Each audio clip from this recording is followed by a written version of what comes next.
Good evening, everybody. My name is Dan Gibbons. I'm a member of the Holladay City Council representing District 5, and on behalf of Mayor Dally and the City Council, I'd like to welcome you to this Facebook Live town hall meeting where we will be discussing the proposed Holladay Crossroads Zone Ordinance. Tonight, we start the final stage of a long process, actually an 8-part process, which has taken place over the last 5 years. Let me give you just a little thumbnail history. We adopted a new general plan in Holladay in 2016. It was an advisory group and planning commission work that began as early as 2015. In that general plan that was adopted back in 2016, it recognized that the area around Highland Drive, Van Winkle, Vine Street, and 6200 South, known as the Holladay Crossroads, was a primary gateway and a critical transportation link for the city of Holladay and a very valuable part of Holladay's future. The general plan anticipated that there would be a small area master plan adopted and then ultimately a new zoning ordinance for that area. So that small area master plan was recommended in 2017 by the Planning Commission. The City Council then heard it and adopted it in 2017. And then based on that, in late 2019, the Planning Commission recommended the zoning ordinance that we're talking about tonight. And the City Council, starting tonight, will now begin to consider this ordinance. And we anticipate the rest of this year and into 2021 even, we'll be considering this ordinance. You should know that at the end of each of those previous 7 stages, this is the 8th stage, there was a lengthy public hearing process. This stage will be no different. We are very interested in your public input. In fact, your input will likely sway whether this ordinance is adopted or not by the City Council. And if so, if it is adopted, what changes, if any, are to be made to it to respond to concerns that some of you may have about it. For many years, this land has been subject to, I live very close to this proposed zone. In fact, it would be probably a 9-iron shot for some of you, and it would be like a 1 wood shot for me. So I have a vested interest in this, but I've been very interested in this property because it is inherited from the county what I would call Wild West zoning, kind of an anything goes zoning. And that Wild West zoning has resulted in a lot of headaches historically for my neighbors here south of 6200 South, those of you who are north of 6200 South and west of Highland Drive. For example, the operation of a tavern took place within about 50 feet of the residences for many years. There were garbage dumpsters located, in fact still are, at the rear of the property near the residences, and there have been a lot of sort of oddly placed buildings. For example, north of 6200 South and in the triangle bordering Highland Drive and the little cutoff that goes from Highland Drive, Van Winkle, in that little triangular area. So this proposed ordinance is designed not only to fix all of those headaches, but to present something that is memorable and iconic for the Holladay City. So keep in mind that even though this ordinance is before us, it will likely take many years, even if it's passed, even decades, to fully implement what is being proposed in the ordinance. It simply will change the ground rules for how landowners and developers in the future would have to operate on if they wanted to develop their property. And it would give significantly more restrictions on developers than is currently there under the kind of this Wild West zoning. So again, let me emphasize that as we start, this is not a freight train. This is not a done deal. The City Council may reject this, or it may adopt it as drafted, or probably more likely make changes to it if it does adopt it. So let me talk kind of in a personal vein, because I've been studying this ordinance for many months, dating back to prior to my election to the City Council. And let me outline some of my initial thoughts and concerns about this ordinance. I will say that generally, I'm favorably disposed towards this ordinance right now, but persuadable. And if the ordinance is passed, and I say if sort of in capital letters, if the end results will improve life, privacy, quiet enjoyment for the residents more than the existing Wild West zoning that we inherited from Salt Lake County, I'm in favor of this. And I expect that if I vote for this new ordinance, it will only be after a few key changes have been made to in the language to address some of the concerns I have. So let me tell you some of the concerns I have about the ordinance. They may mirror some of yours, perhaps not, but I'm concerned that we get the building height and rear setbacks correct. I'm concerned about fencing. I'm concerned about noise from mechanical equipment and garbage collection, about nighttime lighting. I'm very concerned about liquor licenses or tavern licenses, that they be limited to buildings far from residences. I'm also very interested in the canal right-of-way and perhaps even requiring that to be developed as a green space buffer rather than a freight unloading dock and garbage collection driveway. And I'm very concerned that traffic not adversely affect access to the neighborhoods, particularly west of Highland Drive in the area of Van Winkle and Vine Street. I'm concerned that neighbors could get in and out of their homes and that traffic from this development would not be adversely affect them. So I hope you'll share your comments and concerns with the City Council. That can be done a little bit tonight, and obviously at the first public hearing, which is on December 3rd, and subsequent public hearings. Or you can submit comments in writing, all of which I promise you will be read and carefully considered by me, the other members of the City Council, and Mayor Dowley. So with that introduction, thanks again for being here. I'd like to turn the time now over to Paul Allred, Holladay's Community Development Director, who will get into a little bit more detail about this proposal. Thank you so much. Thank you, Dan, for that excellent overview and summary of the situation. My name is Paul Allred. I'm the Community Development Director for the City of Holladay. And this is something I've been involved in for a few years now. As Dan mentioned, we started looking at a general plan update in 2015. Once the city had turned a little over 15 years old, we decided we needed to look at our general plan. You know, your general plan for each city is kind of a blueprint for future development, for future growth. And of course, our boundaries are kind of set. So it's really, for our community, more about how we change internally. And what's really happening is that we're probably gonna have to grow up a little bit instead of growing out. If you've looked at the Holladay Village, we've got a little more scale, the building's a little more vertical there. And so when we considered this important area of the city, which produces about $1 in $6, $1 in $7 of the city's tax revenues, this is a very important gateway for the city. So it's very critical that we look at creating a vision here at the entrance to our community which will benefit our city for the long term. So if you'll look at that boundary, you can see that this kind of encompasses that commercial area down there around Highland and Van Winkle. And part of the reason that we're looking at this is a vision. So Dan mentioned that there was a small area master plan done, and that was done in 2017. We had a couple of very good consultants who assisted the city at that time.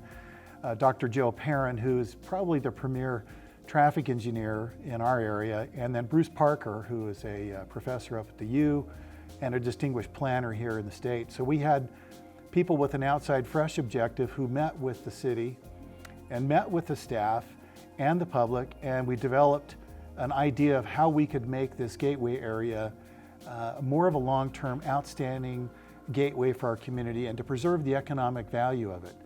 Now, as Councilman Gibbons mentioned prominently, and I think this cannot be overemphasized, that is that this zone down here, the C2 zone, which is in place now, is something we inherited. It's a really old zone that's been in place for many years, actually for several decades. One of the key components of the C2 zone that's there now is that it has a pretty strict height limit. That zone right now only allows buildings to be built about as tall as most single-family homes in the city. It caps at about 35 feet. 35 feet is not going to allow for a lot of economic development opportunities. So like the village where we go a little bit taller and we allow some upstairs uses, what's proposed here is because this has such a gateway impact, is the proposal is to go with some taller buildings here, but those buildings will be closer to the street. And one of the key components of this new zone is that tall buildings will not be allowed close to the residential area to the east, along the canal.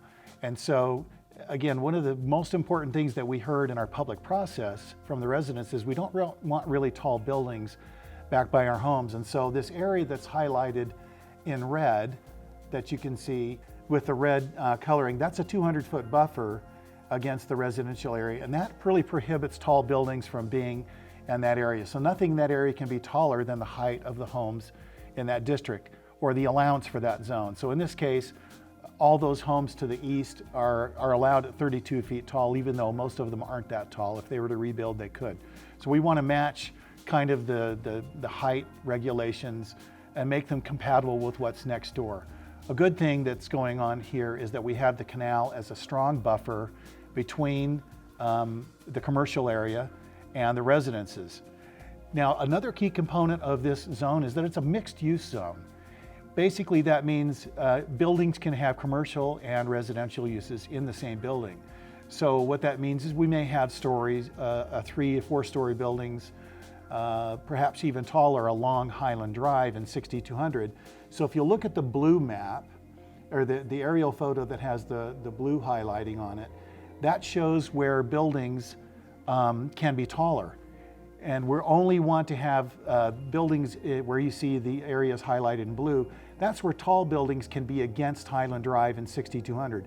All those buildings are, as you can see, are a ways away from the residential areas. The ground floor of those buildings is going to be required to have commercial uses in them, not residential on the ground floor. So what we're trying to do is create some excitement when you come into the city. You will see businesses with windows, displays, you'll see other things going on instead of having blank walls. So the Planning Commission was very careful to create guidelines and architectural features that would make sure that these buildings did not turn their back to the street and that they are brought closer to the street, similar to the Village. You know, in the Holladay Village, we have buildings that are really close to the sidewalk. Here, they won't be as close, but they'll be as close as 15 feet to the sidewalk. And so you'll have some landscaping, the buildings will be closer, but the buildings can be up to 65 feet tall. Now, if you want to know what 65 feet tall is in the city, just look at the Macy's building. That building is about 65 feet to the top of the roof line. And so that'll give you an idea, although we're not going to have any building in this district that's likely to be that large. Buildings here will be required to go through an architectural review with the city's design review board, which right now just looks at buildings in the Holladay Village. So we're going to be taking a look at the quality of the exterior finishes of these buildings and how they look, how they face the street, because we want to present our best face, because we want to have a very healthy economic district down here for many years to come. This right here is a graphic that gives you an idea of what it could look like. Now, of course, there's not a roundabout there on 62 on Highland, but you get a feel here for 3 and 4 story buildings, a little bit taller. So if you're looking at the street to the left, consider that Highland Drive, and 6200 will go off to the right. You could see a nice entry feature someday, where Taco Time is and where some of those other businesses are. This is what the zone does, and I want to stress the idea of vision, but also opportunity. Right now, we have fragmented ownership in this area. We only have a few property owners. We have some large property owners and some small ones. Some of the property owners we spoke to, all of them said that they really like this idea because it creates the opportunity for property owners to get together, put their properties together, and create economic opportunities that you wouldn't have otherwise by assembling land, maybe building underground parking, creating kind of a plaza maybe on the interior with some parking. We want to have landscaping in the parking lots and trees on the interior and on the exterior. So we're looking for a very visually appealing district, again, a little more verticality and a lot more flexibility. One thing about the C2 zone is it doesn't have a ton of flexibility in it. It allows a lot of uses, but it's an old-fashioned zone. Back in the day, you used to see buildings pushed way back from the street and big parking lots in front. And that's kind of changing as we want to have buildings closer to the street and parking to the side or behind. So we're not proposing to have parking lots out front, parking will be shielded, and again, this will allow for partnerships and for economic viability. One thing to keep in mind is that this is one in a series of things that the city is trying to do for many years now since incorporation. If you look at the city's purchase of City Hall years ago, and the development of the park, redevelopment of City Hall, the new playground, we're looking at a skate park south of City Hall against Burton Lumber. We've built a beautiful park at Knudsen, down at Knudson's Corner. The Holladay Village, which is near City Hall but is not technically a part of it, has been a very popular and engaging area for people to visit. So we want to replicate kind of the success that we've had in the village without making it identical. So getting rid of the old C2 zone which we inherited is a very important way of doing that. So what's next? What we need to look at here is that we have a public hearing coming up on December 3rd. And similar to tonight's meeting, it'll be a remote meeting. And as Councilman Gibbons said, we will be looking at this through the end of the year and into early next year. We want to do this right. So there may be some tweaks and changes to the ordinance before it's adopted, or it could be significant changes. But for the most part, the Planning Commission has been very happy. They did recommend this unanimously. Some people have said, hey, is this whole area going to be rezoned once the zone is adopted? Is the city going to come in and rezone all of that land? That hasn't been decided yet. It's possible, but generally the city reacts to petitions from property owners to rezone land. So we'll look at that as we go forward. What about the transition from I-215 as you're coming northbound, and sometimes people, they want to go left onto Van Winkle, and instead they really were looking to go north on Highland. And there's this little area there that we kind of call the luge run, or it's a compressed area where you have a lane going northbound, and then southbound you have this fish hook where you wait to get in there. One of the things that our traffic study showed is that we need to look carefully at that. We have not decided how we're going to handle that at the moment. One of the things that came into the study was the idea of a roundabout on Highland as Highland connects southbound to the fish hook. And that would allow everybody to circle around that before they got to the intersection at Van Winkle. I think that's, for the moment, been put on the back burner. Is probably not realistic because of the geometry there. But one thing is for certain, and that is the main entrance into the site on 62. It's very hard to make left-hand turns in and out by Rich's Bagels and the tackle shop there, the Excel Gym, across from the store too. That is a very hard in and out left. We'd like, through redevelopment, to hopefully get that driveway moved further to the east, away from the intersection. So we're going to work on that. Hopefully that answers that question, but we'll have to deal with that as development is proposed. If you'd like to contact us for technical questions, you can get onto the city's website. The council public hearing again is on December 3rd. Stephanie Carlson's email is listed here. She is the city recorder. If you have questions to participate and be presented at that hearing on the 3rd, please contact her. And then finally, if you have technical questions about the zone itself, please contact either myself or Rob Hobbs, and our email addresses are listed there. Thanks for listening. Councilman Gibbons, thanks for all the information you've given us, and we look forward to hearing from any of you on December 3rd or through the email. As we put in there, we welcome your call. If you need a copy of the ordinance, you want to have a discussion with staff, let us know. Thank you.